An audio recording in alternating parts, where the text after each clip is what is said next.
இன்னைக்கு fried beans கறி எப்படி செய்கிறதுன்னு தான் பார்க்க போகிறோம். எங்கள் அம்மா செய்கிறதுலே எனக்கு ரொம்ப பிடிச்ச ரெசிபி இது. அதை மீடியம் சைஸில் கட் பண்ணி இப்படி ஸ்ப்ளிட் பண்ணி வச்சுருக்கேன். இப்படி ஸ்ப்ளிட் பண்ணி வச்சாதான் பீன்ஸ் உள்ளேயும் நல்லா பொரியும். இப்போ பீன்ஸில் வந்து 1/2 டீஸ்பூன் மஞ்சளும் கொஞ்சமாக உப்பும் சேர்த்து நல்லா மிக்ஸ் பண்ணி வைக்க போகிறேன்.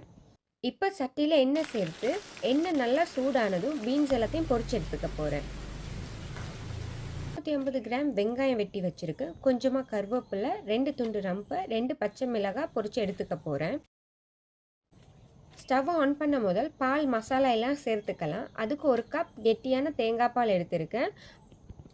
1/2 டீஸ்பூன் மிளகாத்தூள், 1/2 டீஸ்பூன் மசாலாத்தூள், அப்புறம் 1/2 டீஸ்பூன் இஞ்சி பூண்டு விழுது, அப்புறம் 2 table spoon vinegar, 2 table spoon சர்க்கரை, கொஞ்சமாக மஞ்சத்தூள் சேர்த்துட்டு மிக்ஸ் பண்ணிவிட்டு டேஸ்ட்டை பாருங்கள். பேரை இந்த வீடியோ